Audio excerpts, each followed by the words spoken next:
नमस्कार। आज़ादी के आंदोलन के दौरान गांधी जी और अंबेडकर साहब ने अपने अपने तरह से योगदान दिए। गांधी जी एक समाज सुधारक होने के साथ साथ स्वतंत्रता सेनानी भी थे। उन्होंने बहुत सारे व्यापक जन आंदोलन संगठित किए। बी आर अम्बेडकर साहब मूल रूप से एक समाज सुधारक, चिंतक, विचारक और संविधानवेत्ता थे। उन्होंने सामाजिक न्याय और आर्थिक न्याय के लिए लंबे दौर का संघर्ष किया। आज हम इसी विषय पर चर्चा करेंगे कि दोनों के मध्य किस तरह के अंतर थे, उनकी सोच में, उनके विचार में, भारत को लेकर, आज़ादी को लेकर उनके विचारों में क्या क्या डिफरेंसेस थे, समस्या आखिर उनके संबंध में कहाँ थी। दोनों के संबंध कभी भी कोई बहुत अच्छे नहीं रहे थे, मधुर नहीं रहे थे, और इसीलिए जो चीज़ें हैं वो अलग अलग दिशाओं में स्वाभाविक तौर पे चली। तो आज हम इसी विषय पर चर्चा करेंगे। मैं ओपी सिंह, मेरे साथ इस वीडियो में आप बने रहिएगा। जो भी व्यक्तित्व होता है वह अपने समय, अपने परिवेश, अपने परिवार, अपनी परिस्थितियों की उपज भी होता है। गांधी जी का जो जन्म है वह एक ऐसे हिंदू परिवार में हुआ था, सनातनी परिवार में हुआ था। गांधी जी उच्च हिंदू जाति में पैदा होने के नाते उन्हें किसी भी प्रकार के ऐसे कष्ट नहीं हुए जो कि डॉक्टर बी आर अम्बेडकर साहब को झेलने पड़े। बी आर अम्बेडकर साहब का जो जन्म है वो एक ऐसे महार परिवार में हुआ था जिनको अछूत माना जाता था। जो दलित समुदाय के थे, उनके पिता आर्मी में थे, उन्हें स्कूल में भर्ती कराया जाता था तो उन्हें चपड़ासी पानी पिलाता था। वो हाथ से उसको घड़े को छू नहीं सकते थे, उन्हें अलग रखा जाता था। क्लास में कमरे से बाहर उन्हें रखा जाता था, अंदर भी नहीं घुसने दिया जाता था। इस तरह से छुआछूत की कुरीति भारत में इतनी ज़्यादा गहरी थी कि अंबेडकर साहब को कदम कदम पर इस चीज़ का नुकसान उठाना पड़ा था। इसीलिए उनके लिए भारत की आज़ादी का प्रश्न तो महत्वपूर्ण था, राजनीतिक आज़ादी का, लेकिन उससे भी ज़्यादा महत्वपूर्ण था सोशल और इकोनॉमिक जस्टिस। किसके लिए? दलितों के लिए। यहीं से दोनों के दृष्टिकोण में अंतर आ गया। हम समझ सकते हैं कि गांधी जी तो ऊपर से आए ऐसे, और अंबेडकर साहब का जो उदय है वो नीचे से हुआ, जमीनी हकीकत। गांधी जी तो वर्ण व्यवस्था को मानते थे, वर्ण और जाति के महत्व को वो समझते थे, उस पर उन्होंने काफी लिखा भी था। और अंबेडकर ये कहते थे कि वर्ण और जाति ही भारत की ज्यादातर सामाजिक समस्याओं के मूल में हैं। वर्ण और जाति, वर्ण और जाति ही मुख्य समस्या है। इसलिए बार बार अंबेडकर कांग्रेस पार्टी से ये कहते थे कि आप जाति के विषय में भारत की आजादी के बाद स्वतंत्र भारत में जाति के विषय में आपका क्या मत है, उसे स्पष्ट करिए, तो हम कांग्रेस की राजनीति में शामिल हो सकते हैं। ये बात महत्वपूर्ण थी, यहीं से हम स्टार्ट कर सकते हैं। गांधी जी तो आदर्शवादी थे और अंबेडकर साहब का जो मत था वो वास्तविक था, वास्तविकता पर टिका हुआ था। अंबेडकर ने तो पूरे जीवन भर ऐसे कष्ट सहे थे, भेदभाव या उत्पीड़न सहन किया था। जब वो बंबई में एक कॉलेज में प्रोफेसर बन गए थे पॉलिटिकल इकोनॉमी के, तो भी उच्च वर्ग, उच्च जातियों के जो प्रोफेसर बंधु थे उनके हाथों उनका अपमान होता था और एक घड़े से पानी नहीं पी सकते थे। अंबेडकर साहब ने जब एक इन्वेस्टमेंट बैंकर के तौर पर शुरुआत की थी, उन्होंने लंदन स्कूल ऑफ इकोनॉमिक्स से अपना कोर्स किया था, तो उसमें भी जब ये पता लगता था लोगों को ये तो दलित वर्ग से हैं, तो बहुत सारे उनके जो कस्टमर्स थे वो चले जाते थे। अंबेडकर साहब ने तो पूरे जीवन भर दलित होने की सजा भुगती थी। It was a keynote of realism where he started. और गांधी जी के लिए उस तरह के कोई कष्ट थे नहीं, इसीलिए वर्ण और जाति से जुड़ी हुई एक चीज है जिसे हम छुआछूत कहते हैं। छुआछूत के बारे में दोनों के मत अलग अलग थे। गांधी जी ये कहते थे कि जाति और छुआछूत दोनों अलग हैं, जाति का ये आवश्यक अंग नहीं है, छुआछूत हिंदू समाज व्यवस्था का आवश्यक हिस्सा नहीं है, इसलिए हम छुआछूत को खत्म कर सकते हैं। जाति को खत्म किए बिना, वर्ण को खत्म किए बिना हम छुआछूत को समाप्त कर सकते हैं। अंबेडकर साहब ये कहते थे कि वर्ण और जाति की व्यवस्था ही शुरुआती तौर पर भेदभावपूर्ण है। वर्ण और जाति की व्यवस्था से ही अछूत प्रथा निकली है, अस्पृश्यता निकली है। इसीलिए वर्ण और जाति को समाप्त किए बिना अस्पृश्यता समाप्त नहीं की जा सकती। यानी we can not put an end to the untouchability without putting an end to the varna and caste. Ambedkar यह मानते थे कास्ट सिस्टम इटसेल्फ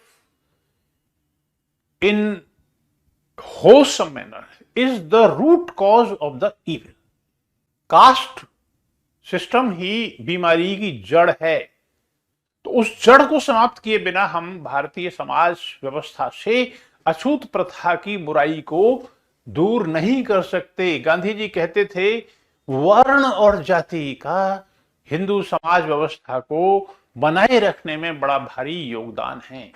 तो अंबेडकर साहब कहते थे कि वर्ण और जाति की वजह से ही हजारों वर्षों से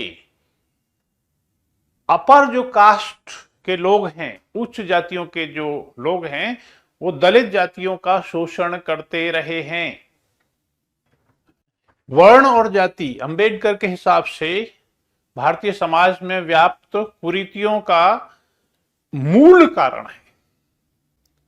छुआछूत तो उसका एक अमर फल है, एक फल है जो चलता रहेगा। Without abolishing the caste you can not abolish the untouchability. तो अंबेडकर कास्ट को खत्म करने के लिए आर्ग्यू करते थे, जबकि गांधी जी कहते थे अगर हमने जाति व्यवस्था को समाप्त कर दिया तो हिंदू या सनातन व्यवस्था अपने आप में ही टूट जाएगी, हिंदू समाज बिखर जाएगा, टूट जाएगा।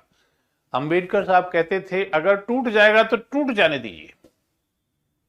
अगर ऐसी हिंदू समाज व्यवस्था जाति व्यवस्था के हटने से टूट जाएगी तो लेट इट बी, तो इसे टूट जाने दीजिए। इन दोनों के मध्य में यह एक डायगोनल फर्क है, और इसी को ध्यान में रखते हुए अंबेडकर साहब ने पहले तो समाज सुधारों का बीड़ा उठाया था। उन्होंने भी दलितों के लिए मंदिरों में प्रवेश की व्याख्या वकालत की थी। उन्होंने 1926 में जो वर्ण व्यवस्था थी उसके खिलाफ टिप्पणी करने वाले 3 नॉन ब्राह्मण लोगों के केस को डिफेंड किया था। यहाँ मैं बता दूं कि अंबेडकर एक अच्छे वकील भी थे। इन 3 लोगों ने, इन पर मानहानि का मुकदमा चलाया गया था, तो अंबेडकर ने उनको सक्सेसफुली डिफेंड किया था। 1927 में अंबेडकर साहब ने पब्लिकली मनुस्मृति की कॉपियां जलाई थी और ये मानते थे कि मनुस्मृति जैसे धर्मशास्त्र यानी कानून की पुस्तकें ही भारत में इस अन्यायपूर्ण व्यवस्था के लिए जिम्मेदार है। जो धर्मशास्त्र हैं ये उच्च जातियों ने, ब्राह्मणों ने लिखे, और दलितों के लिए वहां पर, महिलाओं के लिए भी वहां पर कोई स्पेस नहीं बचा था। तो दोनों के बीच में यह एक मेजर डिफरेंस था। ये कहते थे कि अगर जाति व्यवस्था को समाप्त कर दिया तो फिर हिंदू व्यवस्था ही खत्म हो जाएगी। अंबेडकर कहते थे हो जाने दो हिंदू व्यवस्था खत्म, कम से कम अत्याचार और अन्याय और भेदभाव समाप्त हो जाएगा। तो इस तरह से मूल अंतर है। जब इनका जो पर्सनालिटी है वो आइडियलिस्टिक था, गांधी जी कहते थे कि भाई सत्य तो एक अंतरकरण का विषय है। सत्य तो सत्य क्या है? सत्य मेरे लिए सत्य एक चीज हो सकती है, मेरे लिए वर्ण व्यवस्था सत्य है, मैं मानता हूं कि हिंदू व्यवस्था को बने रहना चाहिए क्योंकि मैं उसी वातावरण में पला बड़ा हूं। सत्य एक पर्सपेक्टिव है, हर आदमी का सत्य उसकी सीमाओं के हिसाब से अलग हो सकता है। बेशक कुछ तो शाश्वत सत्य होते हैं, यूनिवर्सल ट्रुथ होते हैं, लेकिन लोगों का देखने का नजरिया अलग हो सकता है। क्यों? क्योंकि उस नजरिए पर उनकी जो अपनी बैकग्राउंड है, सोशल बैकग्राउंड है, उसका फर्क पड़ता है। तो जिस व्यक्ति ने जीवन भर इस तरह का, जिसका अत्याचार झेलने का कभी वो नहीं रहा, तो उनका जो सॉल्यूशन है, solution to this problem of caste, problem of untraceability, वो भी अलग था। उन्होंने आदर्शवादिता के संदर्भ में जो दलित वर्ग के लोग हैं उनको कहना शुरू किया, ये तो हरिजन है, हरिजन, दलित वर्ग के लोग हरिजन हैं, और उसको हरिजनों के घरों में, उनकी बस्तियों में वो जाकर रहने लगे और मैला ढोने लगे। उन्होंने कहा कि मैला ढोने की प्रथा गलत है, इसे हटाना चाहिए। दलित बस्तियों में उन्होंने साफ सफाई करने पर जोर दिया ताकि दलितों को सम्मान पूर्ण स्थान दिया जा सके। अंबेडकर द्वारा इसे कहा गया लीपा पोती, यानी जो मुख्य समस्या है उससे आप ध्यान भटका रहे हैं। हम अपने दलित बंधुओं का, जो हमारे साफ सफाई करते हैं, उनका सम्मान करते हैं, हरिजन हैं ये, तो उन्होंने कभी भी उसे आगे बढ़कर उस चीज को खत्म करने पर जोर नहीं दिया। उनके लिए एक आइडियलिस्टिक एक माहौल उन्होंने तैयार किया। निश्चित तौर पर गांधी जी ने छुआछूत उन्मूलन के लिए बहुत प्रयास किए, खासतौर से 1932 में जब पूना समझौता हुआ था, उसके बाद तो गांधी जी ने सक्रिय राजनीति से 1934 में त्यागपत्र ही दे दिया था, और पूरा कई वर्ष तक उन्होंने दलितों की बस्तियों में जाना, उनके बीच में रहना, उनके जीवन को कई बार संकट भी हुआ था, लेकिन उन्होंने हिंदुओं का आह्वान किया कि दलितों के लिए वो हरिजनों का शब्द उन्होंने इस्तेमाल किया, हरिजन पत्र का भी उन्होंने निकाली थी। This was an idealistic solution. And even इधर तो एक तरफ तो अंबेडकर उस बात को एक तरह से ड्रामा बताते थे, और दूसरी तरफ जो उच्च जातियों के हिंदू थे उन लोगों को भी गांधी जी का यह तरीका था बिल्कुल पसंद नहीं था। दलितों ने गांधी जी को मारने के प्रयास नहीं किए, बल्कि उच्च वर्ग की तरफ से यह प्रयास जरूर किए गए 1930 के दशक में। तो यह सॉल्यूशन अंबेडकर की नजर में गलत था। अंबेडकर शुरुआत में तो भारत की समस्या को एक सोशल प्रॉब्लम मानते थे कि भाई दलितों का पिछड़ापन दूर होना चाहिए, उनको सोशल और एजुकेशनल, उनकी बैकवर्डनेस दूर होनी चाहिए, उनको शिक्षा, फिर शिक्षा के बाद फिर रोजगार आदि में आना चाहिए, उनके लिए मंदिर में प्रवेश होना चाहिए, उनको अपने जो राइट्स हैं, जो वाटर टैंक, जो पानी का जो जल स्रोत है, उस तक उनकी समान पहुंच होनी चाहिए। तो जो सोशल राइट्स हैं वो बराबर स्थापित होने चाहिए, डेमोक्रेटिक राइट्स की मांग की उन्होंने। लेकिन बाद में अंबेडकर ने ये समझ लिया था कि भाई इस तरह के सोशल और एजुकेशनल बैकवर्डनेस खत्म करने से ये समस्या खत्म नहीं होगी, और उन्होंने ये कह दिया कि भाई दलित जो हैं वो तो अलग हैं, अपर कास्ट हिंदू से अलग हैं। कास्ट हिंदू कौन है? Upper caste Hindu. Caste Hindu अलग हैं, डिप्रेस्ड क्लासेस अलग हैं, इनकी प्रवृत्तियां अलग हैं, इनके राइट्स भी अलग होने चाहिए, इनकी सॉल्यूशन भी अलग हैं, इनकी समस्याएं भी अलग हैं। तो फिर सब कुछ अलग है तो इनकी राजनीति भी अलग होनी चाहिए।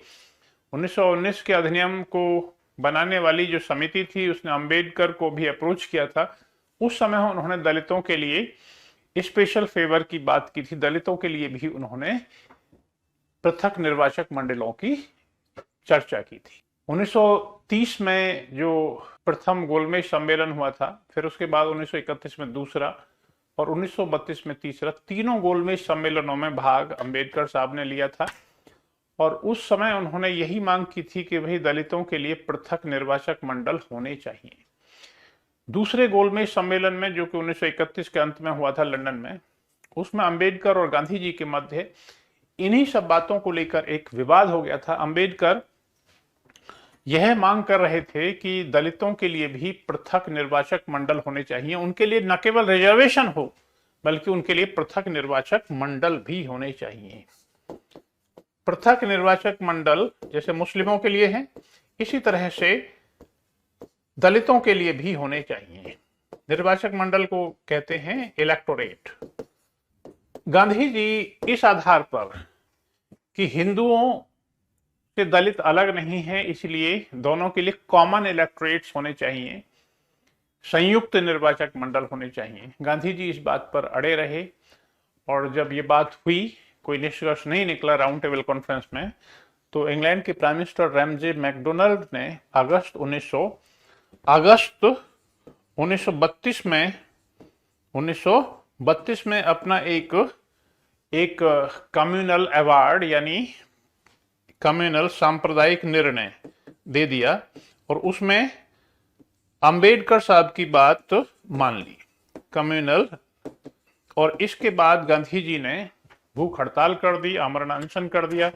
अंबेडकर साहब पर थोड़ा सा नैतिक दबाव पड़ा और फिर वो एग्री हो गए। किसके लिए? एक पूना समझौता के लिए एग्री हो गए। पूना समझौता हुआ फिर 24 सितंबर 1924 सितंबर 1932 पूना समझौता हुआ। इस समझौते में अंबेडकर ने एग्री तो कर लिया कि दलितों के लिए पृथक निर्वाचक मंडल वो वापस लेने के लिए तैयार हो गए, लेकिन उन्हें लगा, कुछ दिन बाद ही उन्हें लगा कि हम ठगे गए, हमें इससे कुछ भी मिलने वाला नहीं है। गांधी जी ने अपनी तरफ से दलितों के लिए, SC/ST के लिए रिजर्वेशन का जो परसेंटेज था उसे एक्सेप्ट कर लिया था, बढ़ा हुआ परसेंटेज। यही समझौता फिर 1935 के अधिनियम का आधार भी बन गया था। लेकिन कुछ समय बाद ही अंबेडकर साहब अपने आप को ठगा महसूस करने लगे। दलितों के प्रति सवर्ण हिंदुओं का जो रवैया था वो बदलने वाला आसानी से नहीं था। 1936 में अंबेडकर साहब ने इंडिपेंडेंट लेबर पार्टी का गठन किया, चुनाव लड़े, उसमें उन्हें काफी अच्छी सफलता मिली क्योंकि उन्होंने लेबर क्लासेस और दलितों की एक साझी राजनीति शुरू की थी। उस समय उन्हें सेंट्रल प्रोविंसेस और बरार में अच्छी सफलता मिली और बॉम्बे प्रेसिडेंसी में अच्छी सफलता मिली। लेकिन उसके बाद अंबेडकर साहब राष्ट्रीय राजनीति से काफी भटक गए थे। 1942 के भारत छोड़ो आंदोलन की जब चर्चा हो रही थी तो अंबेडकर साहब को वायसरॉय की एग्जीक्यूटिव काउंसिल में लेबर मेंबर के तौर पर जुलाई 1942 में शामिल कर लिया गया था।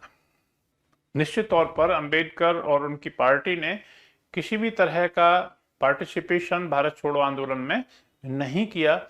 1946 में जब चुनाव हुई, जनरल इलेक्शंस कराए 1946 के शुरुआत में, तो फिर उसमें अंबेडकर साहब की जो इंडिपेंडेंट लेबर पार्टी है उसको कोई खास सफलता नहीं मिली। दलितों के लिए निर्धारित निश्चित 151 सीटों में से उन्हें 1 या 2 ही सीटें मिली। इस तरह से हम ये कह सकते हैं अंबेडकर साहब पॉलिटिक्स में उतने सफल नहीं हो पाए और गांधी जी भी हालांकि पॉलिटिक्स में उतने सफल नहीं रहे थे, लेकिन फिर as a consolation and as a measure to absorb Ambedkarism into the political framework of the national politics by Congress, Ambedkar साहब को जब खुद भी नहीं अपनी सीट निकाल पाए तो कॉन्स्टिट्यूएंट असेंबली में एक नॉमिनेट कर दिया गया, नामित सदस्य कांग्रेस ने उनकी सिफारिश की और फिर कॉन्स्टिट्यूएंट असेंबली के वे एक तरह से मेंबर बन गए।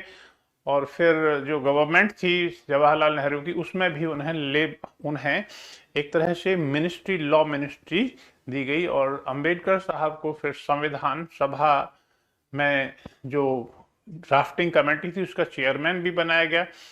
लेकिन फिर बाद में जो मतभेद थे कांग्रेस के साथ, गांधी जी के साथ जो मतभेद थे वो ज्यों के त्यों जैसे पहले थे वो बने रहे और फिर 1951 में अंबेडकर साहब ने कांग्रेस की राजनीति को बिल्कुल बाय बाय कर दिया, बिल्कुल छोड़ दिया और फिर उन्होंने दलित पॉलिटिक्स पूरी तरह से अपना ली थी। अपनी मृत्यु से पहले उन्होंने 1956 में उनकी मृत्यु हुई थी उससे कुछ समय पहले ही उन्होंने बौद्ध धर्म अपना लिया था अपने करीब 3,70,000 अनुयायियों के साथ। इस तरह से अंबेडकर साहब को हम अगर देखें तो राजनीति में वो इतने सफल नहीं रहे, क्योंकि उनकी जो दलित पॉलिटिक्स थी उसको वो नेशनल जो डायमेंशन थी वो देने में असफल रहे। कुछ चीज़ों की यहाँ पे व्याख्या करने में हमें टाइम का, समय का अभाव है, इसलिए हम किसी अगले वीडियो में, किसी अन्य वीडियो में उस चीज़ की व्याख्या करेंगे कि क्यों, इस बात की व्याख्या हम करेंगे कि अंबेडकर साहब पॉलिटिक्स में